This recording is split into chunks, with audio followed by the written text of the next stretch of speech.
My presentation, as Irina said, is going to be on how to teach young learners and how is the difference from teaching them while teaching adults. Because during time, I had all sorts of experiences, starting from oil and gas teaching and young learners, and the difference is big. Tell me if you could see my slides. Do you want us to have it like on the I see screen here like with, this? I see here with red, yeah? Yeah, how does teaching Yeah. young, yeah. Mm-hmm. Yes, is that okay? Okay. So what I'm going to point out, what we will discuss, yes, is going to be like the differences between teaching children and adults, their Yeah, I see. motivation, yes, Yeah. because the motivation between these two is completely different, yes. The silent period, and the silent period, it's also for adults and children. Me speaking in other languages like Spanish or Italian is there, so I do have a silent period. Yes, the learning styles, because there are three types of learning styles, and we get onto that in a minute. How do we provoke our students in their choices in learning and playing while learning? Okay, Yeah. and the main differences between children and adults. First of all, do you teach children at all? Yes, I teach, but not children. Okay, um, how old are your children then? I teach adults how to teach children. That's why it's Oh, very useful, your material, oh, your okay. information. Well, uh, I will go back now to my experience, and I have to say I've started teaching 3-year-olds to 6-year-olds, 7-year-olds up to 10 years old, and then hello, we have another colleague here. We can see it. Yeah. Hello, Hello. Hello. and How are welcome you? in my living room. Okay. We will we were pointing out some main differences between adults and children and how their learning spans is. And we have here the first and the main one is learning versus acquiring language. We all of us know that adults learn because they have to and because they need it in their business, and obviously they learn it consciously, and they are very set up on their understanding rules, yes, while children tend to acquire learning through their exposure into activities. It's practically unconsciously, as I pointed out here. Now let's go on to their attention span. As we know, children have a very short attention span and are easily distracted. With our center, we have children courses. We go to kindergartens, and into their structure, also the kindergarten teachers tell us that no, the English session shouldn't be more than 20 minutes for younger, very young ones, and no longer than 30 minutes for the other ones. So yes, if you go longer than that for the 3 up to 5 years older, you will get completely mad after the session, because they do not sit, they do not interact with you unless you adapt your type of activities to their type of learning, yes? While obviously adults have a longer concentration span. Yes, let's discuss now about abstract and concrete type of learning. Children need the experience rather than understand concepts. So always, as we say, make your lesson memorable, because they tend to come to you and say, teacher, can we play that activity? In fact, they are actually learning some concepts, and they are learning structures in language, yes, while adults feel more comfortable to relate to theory, yes. And if we, relating to us practically, if we have the structure of present simple, present continuous, yes, we know how to form the actual phrase or sentence, yes. Okay. on to memory, as we discussed earlier, while the children, if they're exposed to the memorable context such as games, visuals, flashcards. I brought you some things. There you go. Can you see it? Yes, there are here some flashcards, just by chance brought them to you. Yes, we are not just learning the time, it's just, you know, playing games with flashcards or something that they really love. I know that I had once practice in kindergarten, and I know learning through rhymes, they develop there, and they memorize very easily. Yeah, it's Indeed. very helpful. Yeah. And let me give you la pièce de résistance while teaching children. Do you know him? Are you familiar? Yes. Okay. Cookie and Friends. Tiger? Well, yeah, in fact, it's a cat, and it's called Cookie. Cat from cartoon. There you go. This is the pack, and let me see how good it is. It's called Cookie and Friends. And Cookie and Friends. Cookie is in fact our cat here. Yes. And his friends are Denzel the duck. And we also have Lulu, who is a kangaroo. And this cat, the silly cat, does a lot of silly things. And there you go. Here is Lulu. There's a big poster where you can actually teach vocabulary. I don't know how good. Can you see it? Okay. And here inside its pouch, you can insert the flashcards. This set is constructed onto 3 levels. So you start from A starters, 3-year-olds up to let's say 5, 6 years old, and it's Cookie B. So we have Cookie A, Cookie B, and after you teach the vocabulary, at the end of each lesson, children have a story with Cookie, and you have, look, we have a little Cookie there. Well done. Well, I'm sure he will enjoy my my session. My ones are sleeping at the moment. Okay, so my Cookie will come and tell the story. There you go, with the little baby owl. And this is how we will learn about family. So baby owl is lost, Lulu is coming, and it's coming step by step to see mommy, daddy, yes, and sister. Hold on. Here is sister, yes, and brother.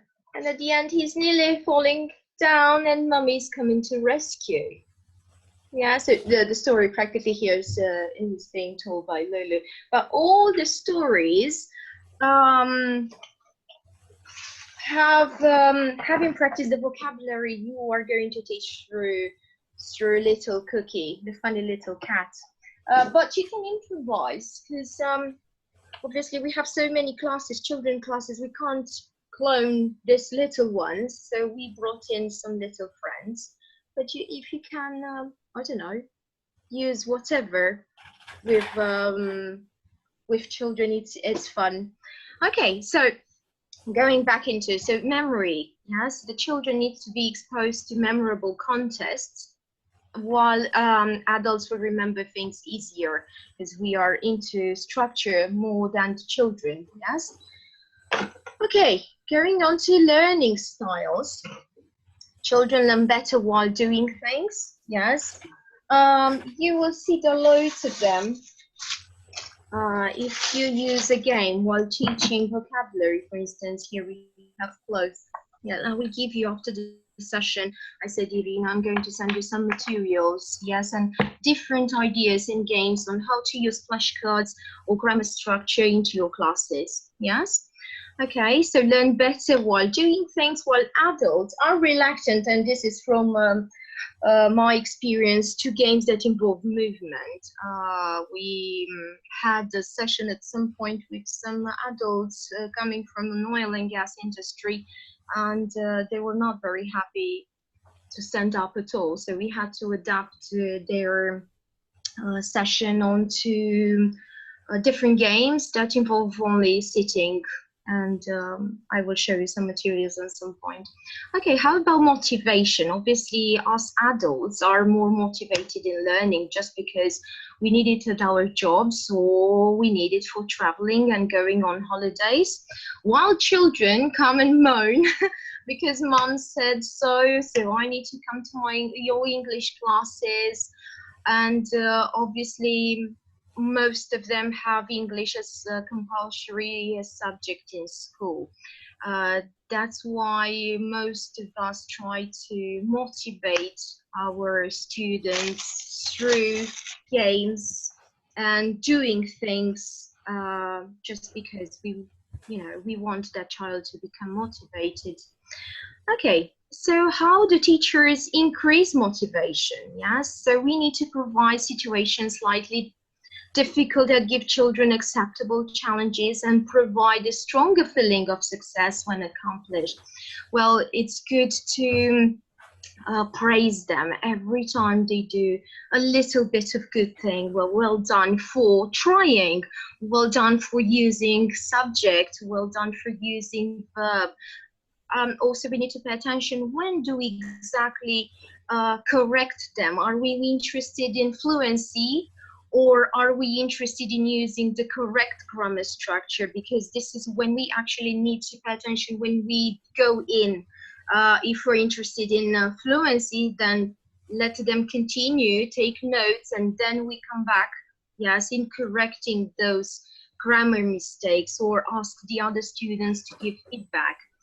Okay, well, we need to provide a caring and supporting environment. So it would be nice if you have a nice classroom with loads of colors. I can see that our students are quite attracted by the materials, which are nice. Then I'll bring in something else.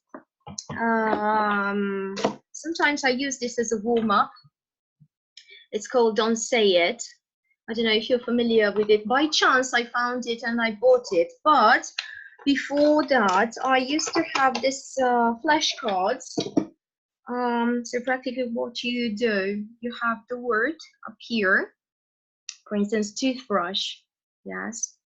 And you're not supposed to mention any of the words listed down here. Well, depends how difficult you want this activity to be. And there's something here. There you go.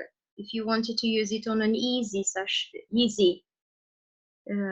activity, this is the only word you're not supposed to use when you're describing this at the top.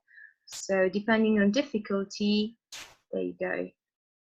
But if you have a printer and you think of some interesting words, just come up with the idea. You don't need to have the whole device of it.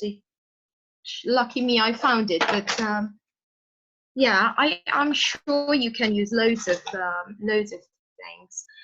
Okay, so we have to involve children in making classroom rules that are clear and understandable. I found out with children, if they are involved into setting up classroom rules, they do not process, or they know what's coming next. So they even tend to correct themselves at the, while working in a group.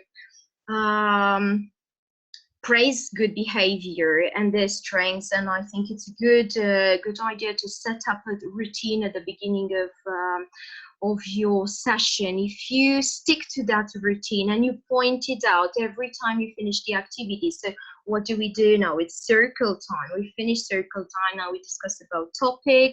Then the topic is, then we do speaking and listening, for instance, and then we do alternate activity and some other activities that can involve reinforcing the vocabulary or the structure learned earlier. really a good point is to get to know your students' talents and goals. This way you will know how to pick up the carrot and show it to the donkey at the end of each session. So if you are doing this, well, after that, we'll go and do that. And it's a little bit similar with adults, I found the other day when one of them said, oh, I'm a little bit bored. Can we discuss about something else? I said, well, we can do that. But first of all, let's finish this. So I think it works a little bit with adults as well. Okay, so use consistent discipline and maintain an organized classroom. Well, I found out, I had 2 classes at some point, and I found out that I'm a little bit too easy on some classes, some students. That's because I was the one who was actually crossing and not respecting the classroom rules. And one of the rules was I was accepting sometimes Romanian spoken during my class. So I said, well, everybody has 100 points, even the teacher has 100 points. If I speak any Romanian words, -1 point. And at the end of the month, we were doing like an appraisal and a discussion. Well, let's check, and we had the points on the board, and even the children were rewarding me. So, teacher, you did not speak any Romanian words the last month, so I think you deserve this sticker. Okay. You need to make your lessons memorable, and we discussed about this. Interesting. Yes. Keep encouraging your learners and stay positive. Well, yes, and I think this is a good thing to discuss. I wanted to ask you, have you ever had, and I'm sure you have, any difficulties while teaching with any reluctant students at all? I mean, children who didn't want to participate at all, or refused even doing their homework, or anything like that? Have you?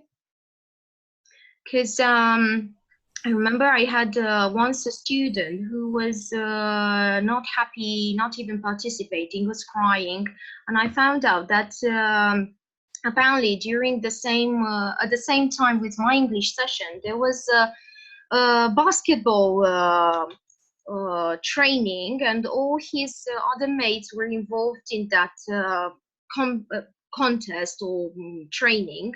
And obviously, because of my class was interfering with his training, he was not happy at all. So I had to this. When I found out what the problem was, I found some materials related to basketball players, and every time he was finishing my class, he was going with this material, discussing with his colleagues. And at some point, well, during time, his session anyway has changed, and he wasn't over my English course. Okay, get children moving and use varied activities such as stirrers and settlers, and I'll come back over that. A stirrer, yes, and a settler. Very important when you are using this type of activities, and pay attention, do not use all the time only stirrers, because at the end of your session you get your students hyperactive. Or pay attention how you use only settlers, because at some point the students will go, oh, I'm bored, I want this session to be finished. I will come back to that in a minute. Establish a core relationship with the parents who are struggling, and find out ways to motivate your children, your students. It's very important, and I found some very cooperative parents who told me little bits from my students' talents and likes and dislikes. This way I was able to organize my class in such a way so my students could be motivated. Okay, to provide an opportunity for my students to perform a classroom activity. So I think projects are very good when you involve all your students. And I think this one is a good one. Never embarrass or ridicule student in front of the others. The moment you point out that he's unable to do something, the other children will turn against him. So it's a very good way if you, when you pair them up or you group the students, point out also the qualities of the student that is not so good. Oh, well done, you did very good here. Your pronunciation is very good. You paid attention here, but do not say you're not good here, because it's not convenient, and I'm sure if us would be in his position, we would refuse that. Okay, make your expectation clear and provide feedback for work well done. You know that when we are teaching, we tend, we show them and we tend to give the activity immediately. But when you're talking to children, immediately the colors will attract a lot, or the games. And when the moment you put them down, nobody's actually paying attention to your instructions. So if you have it up, yes, you explain what they are supposed to do, then put it down, and you are supervising the activity. And create a relaxing class. That's a good one. We discussed a little bit about the different ages and abilities they have. For children who are about 3-4 years old to 6 years old, they are not used to classroom conventions at all. So it's good if you sit down with them in a circle, pay attention to eye contact, and also when you gesture, involve them. Do not concentrate only to one of your students. The moment you turn your back to the others, the class goes chaotic and you're not able to settle them down easily. Self-centered, and do not expect working groups. They are quite individual, and my advice would be, do not do competitions with them unless everybody wins. The moment you organize something and somebody wins, the others will start crying and your whole session is finished. Have great patience for repetition of the same game of activity. And as Svetlana said, rhymes are good and they remember through repetition. Yes. For the ones who have children, when every time you use a nursery rhyme, or we learn and sing and we do at the same time, it's easier and it comes back. Svetlana, I know you're saying something, but I can't hear you. Okay, and they also have a short attention span. So like every 2-3 minutes, try to vary the activity because they get easily bored. Okay, they need loads of repetition, as we said. Yes, 7 to 9 years old, they're enthusiastic and full of energy. They stop moving a lot on their chair, have a great interest in observing and learning about the world around, can understand new concepts and ideas if they are related to concrete. So if you're teaching present simple, hold on, I have here an interesting activity for you. There you go. If you dial, this is a dice. If you go on Google and you do dice template, you'll receive an empty or white one. You fold it up, you cut it. So here I have the persons. Yes, I, we, he, she. And here we have verbs. Yes. So they need to roll the dice, and because they are used to concepts, you will see if they're using that S at the end of he or she. Okay, because we got to make it clear at the beginning, yes? Okay, use stories and role plays. I found out that cookie works sometimes, okay, and I use it as a motivator occasionally at the end of the lesson. Sometimes they come up with a line, they know the main idea, and they are able to interact and play roles, yes? They need specific instructions in order to build regular routines. Yes, do you agree with that? Okay, 10 to 12 years old. I saw the time and I can't believe it passed. Okay, nearly there.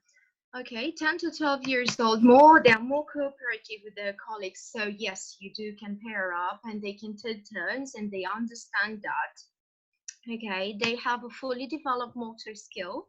Yes, so they are able to follow things what you are mentioning, and you're making them clear, so they are able to do this.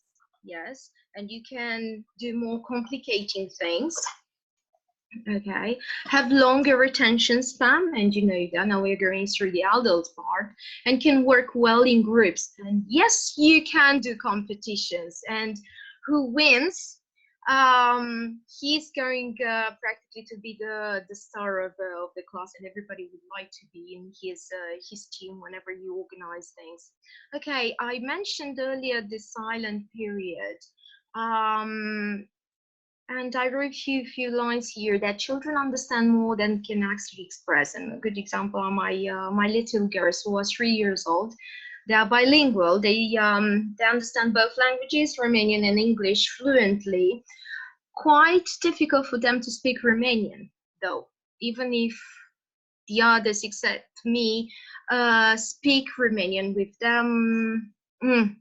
So and so can vary from few days to a year, because learning a new language is very different experience for them.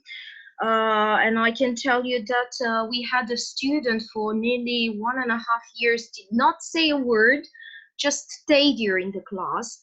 And the result was amazing. After 2 years in our class, suddenly just said the full thing, and we didn't know what to do. Oh my god, shall I stop and be amazed, or shall I continue? So my advice to you is just do not stop, just continue, involve the student in the activities, ask him or her to mime things, or if he's able to to say yes or no, that's enough. It means that he or she can understand things. Okay, so what to do in this situation? Yes, continue talking, as I said. Yes, even if they do not answer, use a variety of questions. Yes, accept non-verbal responses. Yes, moving. If you say and he's doing your whatever, following direction, that's amazing. Well done.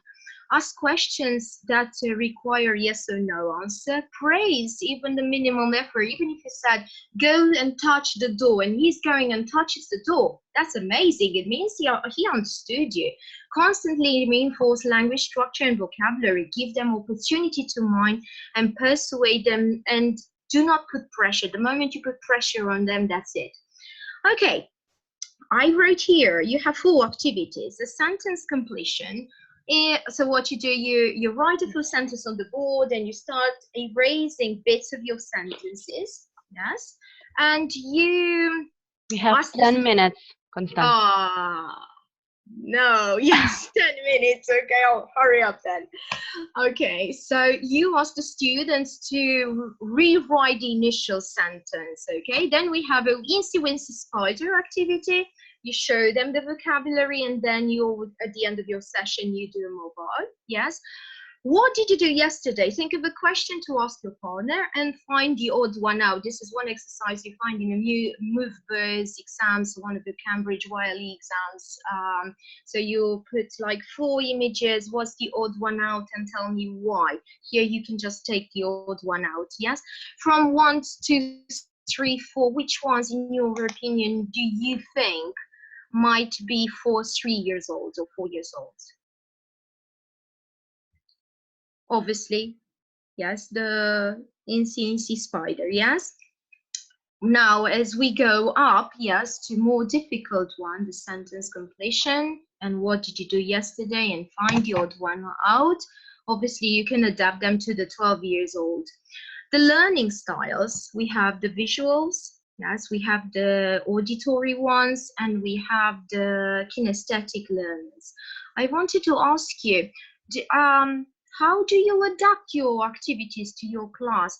Do you test your students at the beginning of your courses, and do you find out what type of students they are, or what type of learning do they have? In my center, we use a test at the beginning of each course. If Irina thinks it's useful, I can send it to you, and you find out what type of learners you have in your class, and it's easier to adapt your materials in time for your students, for all of them to understand. Stirrers and settlers, Yes, teaching young learners is very different from teaching adults, just because of the amount of children, the energy the children have, and learning how and knowing how to channel that energy, or when to stir and when to settle the students. Yes, you will have a balanced class, and it will be easier, and do not get your students overexcited or bored at the end of the session. And I promise I'm going to scan some activities for you to have. Okay, the stirrers make your students feel more energetic. Yes, and you lift the energy of your class when they are bored. Okay, the settlers calm them down. Yes, especially when they are too noisy, and practically you take a deep breath for yourself whenever you want to vary your activity, and it's you're doing that pass from a stirring activity into another activity, a teaching activity.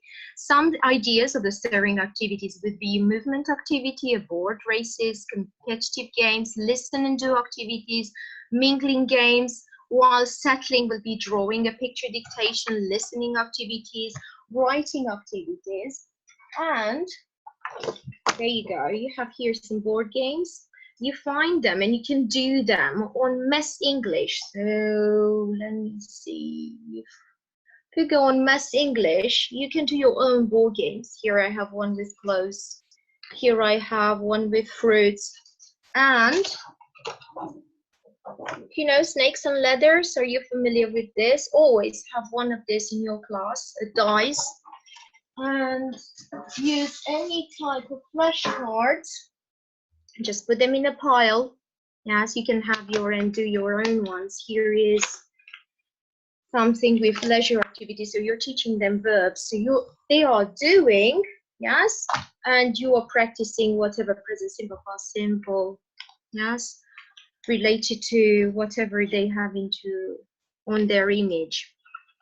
Okay, playing and learning. Yes, the games, I showed some of them. They are only 10% of what we have. Even a string, look, I brought even a string here.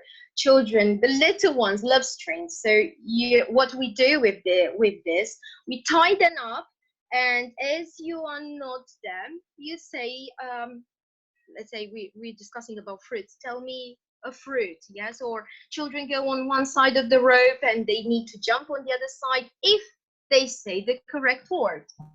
Or a good one, I'm sure you all played this when you were children, the elastic, yes? And they love the irregular verbs jumping on this. All three present, past and past participle jumping the rope. Okay, so make your classes memorable, ladies. Yes. I have also, I'm going to send this presentation on. I have pointed out here some games we use. Oh, there you go. I don't know if I'm on time. Am I? Yes. Okay, because I was such in a hurry. This is practically part of our introduction program, and this session should practically have like 8 hours. So ladies, I'm great doing this in 40 minutes. Okay. So what I need to do is send you the ideas of the games and activities. I don't know if you have a PDF for the reward. I showed it to Irina.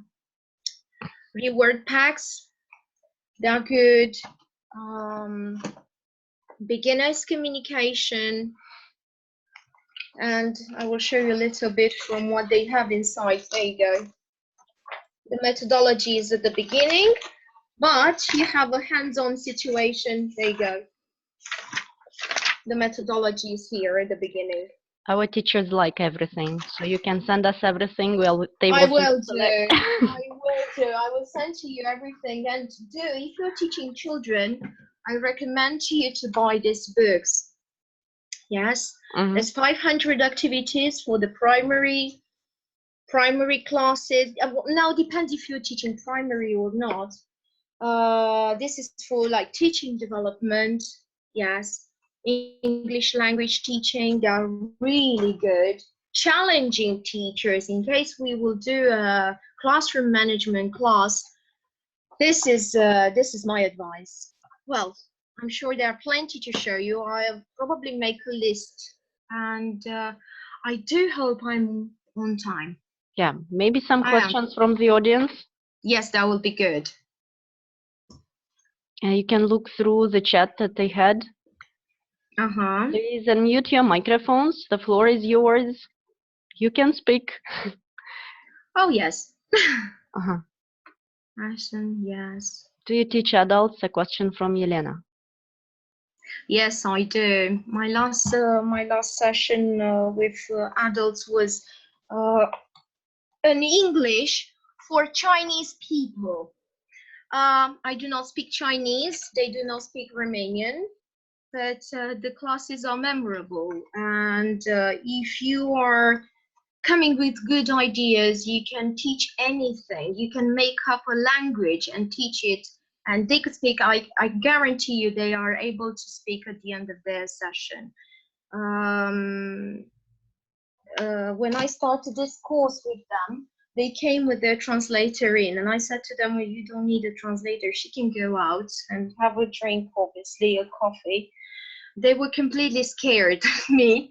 They thought they might not understand. At the end of my first session with them, they were able to say, hello, I am Link, whatever, and telling the job they have. Okay. Yes, thank you a lot anyway, Elena.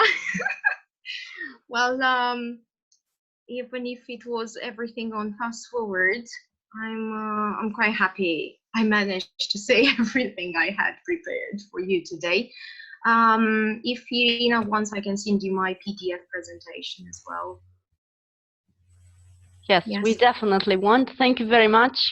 Thank you, ladies. Very useful, lots of materials. Mm-hmm. So I hope everybody found something interesting. We'll be waiting for PDF files. Yes, I will do it here, and immediately I will send this one, and from Monday the activity.